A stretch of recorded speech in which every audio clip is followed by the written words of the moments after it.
بسم اللہ الرحمن الرحیم۔ السلام علیکم۔ آج کی اس ویڈیو میں آپ کو وہ حقائق اور اعداد و شمار بتاؤں گا جس کی بنیاد پہ تحریک انصاف امید لگائی بیٹھی ہے کہ وہ دوبارہ اقتدار میں آ سکتی ہے۔ بہت ہی حیران کن اعداد و شمار ہیں جو آپ کے بہت سے سوالوں کا جواب دیں گے۔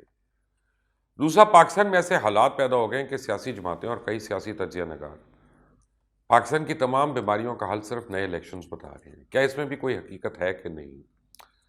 جبکہ پاکستان اس وقت کتنے سنگین حالات سے گزر رہا ہے، پاکستان میں حکومت کے ہاتھ میں کچھ ہے بھی کہ نہیں، یہ فیصلے کہاں سے ہو رہے ہیں، اس پہ بھی بات کروں گا اور بتاؤں گا کہ کون کون سی کالی آندھی جو ہے اب وہ پاکستانیوں کے سر پہ منڈلا رہی ہے۔ لیکن آپ نے اگر ابھی تک اس چینل کو سبسکرائب نہیں کیا تو پلیز کر لیں، بیل آئیکن کو پریس کر لیں۔ ہم 70 سال سے یہ سن رہے ہیں کہ ملک نازک ترین دور سے گزر رہا ہے اور اکثر ہمیں یہ بات عامر حکومت پر قبضہ کرنے کے بعد بتاتے ہیں، لیکن بدقسمتی سے پہلی دفعہ ایک جمہوری حکومت کے دور میں ہر طرف سے یہ آوازیں آ رہی ہیں کہ ملک تاریخ کے نازک ترین دور سے گزر رہا ہے۔ یہاں تک کہ حکومت بھی اس بات کی گواہی دے رہی ہے کہ ملک کے حالات اچھے نہیں ہیں۔ ایسا کیوں ہے یہ بھی آپ کو پتہ چلے گا۔ اور وہ جماعت جس نے پاکستان سے بیرونی طاقتوں کے تسلط کو ختم کرنے کی قسمیں کھائی تھیں، آج ملک کو غیروں کے حوالے کر چکی ہے۔ آج IMF فیصلہ کر رہا ہے کہ عوام کی کھال کیسے اتارنی ہے، پیٹرول پہ ٹیکس کتنا لگانا ہے، بجلی اور گیس کتنی مہنگی کرنی ہے۔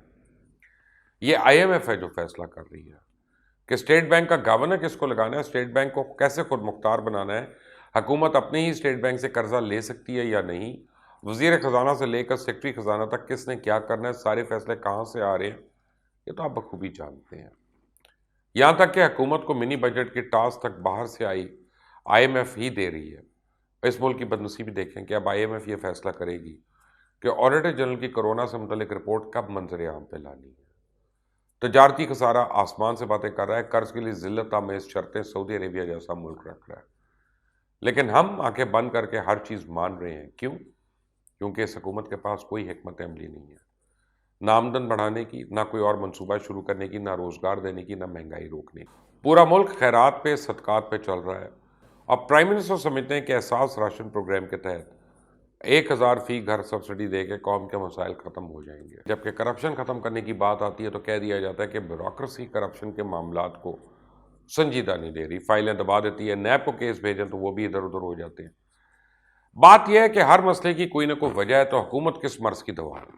حکومت نے کرنا کیا؟ پہلے رویا جا رہا تھا کہ سابقہ حکومتوں نے ملک کو قرضوں میں ڈبو دیا۔ اب پتہ چلا عمران سرکار نے گزشتہ 2 ادوار سے زائد قرضے 39 مہینے میں لے لیا۔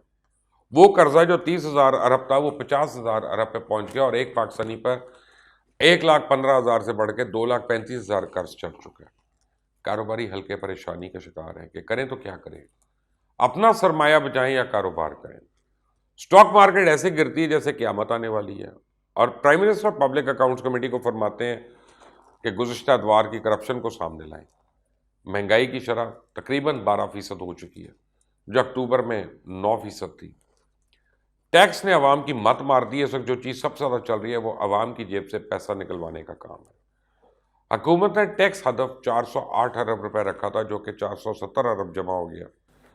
گزشتہ 5 مہینے میں 2313 ارب روپے کا ٹیکس جمع ہونا تھا، جو اپنے ہدف سے 298 بلین زیادہ ہے۔ حکومت نے ٹیکسوں پر ایسا زور رکھا ہے کہ IMF کے 6100 ارب کا ہدف بھی کراس کرتی نظر آ رہی ہے۔ یہ سارا ٹیکس کون دے رہا ہے؟ عوام دے رہی ہے۔ ٹیشو پیپر ہو یا صابن ہو، کھانے پینے کی کوئی چیز ہو یا الیکٹرانک استعمال کی کوئی چیز، ہر چیز پہ ٹیکس نے عوام کی کمر توڑ دی ہے۔ اوپر سے منی بجٹ میں عوام کو ذبح کرنے کی تیاری ہو رہی ہے۔ نئے منی بجٹ میں کاسمیٹک، ڈبہ بند خوراک، لگژری آئٹمز، درآمد شدہ گاڑیاں اور کئی چیزوں پر نئے ٹیکسوں کے ساتھ پرانے سیلز ٹیکس میں چھوٹ ختم کرنے کا بھی منصوبہ بن چکا ہے۔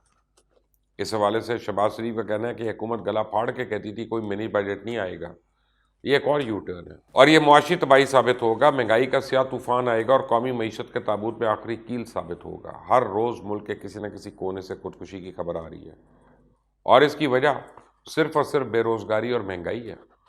پہلے کراچی میں ایک سابق کیمرہ مین جو اپنا گھر کا خرچہ چلانے کے لیے رکشہ چلا رہا تھا، دودھ کے پیسے نہ ہونے پہ اتنا بددل ہوا کہ پنکھے سے لٹک کر اپنی جان لے لی۔ ایسا ہی ایک واقعہ دوبارہ ایک دن کے بعد کراچی کے لکی ون مال میں ہوا، جہاں ایک بے روزگار نوجوان نے 30 فلور سے چھلانگ مار کے جان دے دی۔ یہ مہنگائی، بے روزگاری کہنے کہ ہمارے لیے تو صرف فگرز ہیں، اعداد و شمار ہیں، لیکن جن پر گزر رہی ہے ان سے پوچھیں، جن معصوم بچوں کا باپ جا رہا ہے، جن بزرگ والدین کے بڑھاپے کا سہارا جا رہا ہے، ان سے پوچھیں۔ جب اپوزیشن اور حکومت اپنے اپنے چکر میں ہو، کبھی آڈیو کا کھیل شروع ہو جاتا ہے، کبھی کوئی ویڈیو کا کھیل۔ شاہد خاقان عباسی کا کہنا ہے اگر ملک کو مسائل سے نکالنا ہے تو فوری طور پہ شفاف انتخاب کرائے جائے تاکہ نئی حکومت آ کے مسائل کا حل نکالے۔ حکمران مہنگائی کی وجوہات بتانے سے قاصر ہے۔ غریب عوام کے اخراجات میں 18% اضافہ ہوا ہے، جبکہ ہر چیز کی قیمت میں 100% اضافہ ہو چکا ہے۔ دوسری طرف شیخ رشید نے عمران خان کے الیکٹرانک ووٹنگ مشین کے لیے بھاگ دوڑ کی گولئی کھول دی اور بتا دیا ہے کہ حکومت کی EVM کے لیے ووٹر صرف انتخابات جیتنے کے لیے ہے۔ شیخ رشید کا کہنا ہے کہ اوورسیز پاکستانی 50 حلقوں پر اثر انداز ہوں گے اور کئی حلقوں میں اوورسیز ووٹرز کی تعداد 50,000 سے بھی زیادہ ہے۔ اس پر تبصرہ کرنے سے پہلے میں چند حقائق ذرا آپ کے سامنے رکھ دوں۔ پاکستان کے تقریباً 1 کروڑ شہری 200 ممالک میں رہائش پذیر ہیں اور ان کے پاس قومی شناختی کارڈ نائکاپس ہیں، ان کو عام انتخابات میں ووٹ ڈالنے کا حق مل سکتا ہے۔ ان میں صرف 6 ملک ایسے ہیں جہاں 80% سے زائد تقریباً 1 کروڑ پاکستانی موجود ہیں۔ ان ممالک میں سعودی عربیہ، UAE، برطانیہ، عمان، کینیڈا اور امریکہ شامل ہیں، اور ان میں بھی 57% کا تعلق صرف 20 ڈسٹرکٹ سے ہے۔ 7 لاکھ لوگ تو صرف لاہور سے بیرون ملک میں مقیم ہیں۔ راولپنڈی سے 5,46,000 لوگ، سیالکوٹ سے 4,72,000 ووٹ، کراچی سے 7 لاکھ سے زیادہ لوگ، اسلام آباد سے 2 لاکھ اور سوات سے 2,25,000 لوگ پاکستان کا اوورسیز شناختی کارڈ رکھتے ہیں۔ ان 20 اضلاع میں قومی اسمبلی کی کم از کم 90 سیٹس ہیں۔ اس وقت ان سیٹوں میں سے 50 کے قریب تحریک انصاف اور 30 نون لیگ کے پاس ہیں۔ اب یہ وہ ڈیٹا ہے جس کو دیکھ کے تحریک انصاف کی رال ٹپکتی ہے۔ وہ سمجھتی ہے کہ 22 کروڑ عوام میں سے یہ 21 کروڑ کو بائی پاس کر کے دوبارہ انتخابات میں آ سکتی ہے اور 50 سیٹیں الیکشن سے پہلے جیب میں رکھ کے نکلے گی۔ یہ ان کی بڑی خام خیالی ہے۔ جو گڑھا وہ دوسروں کے لیے کھود رہے ہیں اسے سب سے پہلے خود گریں گے۔ ویسے بھی پاکستان کی تاریخ میں یہ کم ہوا ہے کہ کوئی جماعت ایک دفعہ حکومت کر کے اگلی ٹرم کے لیے دوبارہ آ جائے، اور جس حکومت نے عوام کے ساتھ کیا ہے وہ اللہ کی پناہ۔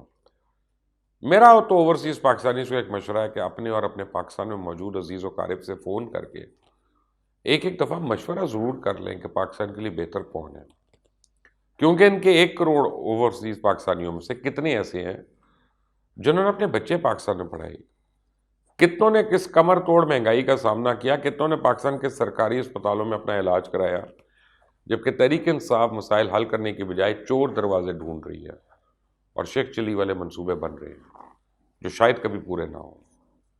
دسمبر کا مہینہ پاکستان کے لیے بڑی اہمیت اختیار کر گیا۔ اللہ تعالیٰ اسے پاکستان اور پاکستانی عوام کے لیے مبارک کرے۔ آئندہ تک کے لیے اجازت دیں، مزید اپڈیٹس آپ کو دوں گا، لیکن تب تک کے لیے اس چینل کو سبسکرائب کریں، بیل آئیکن کو پریس کریں۔ اللہ حافظ۔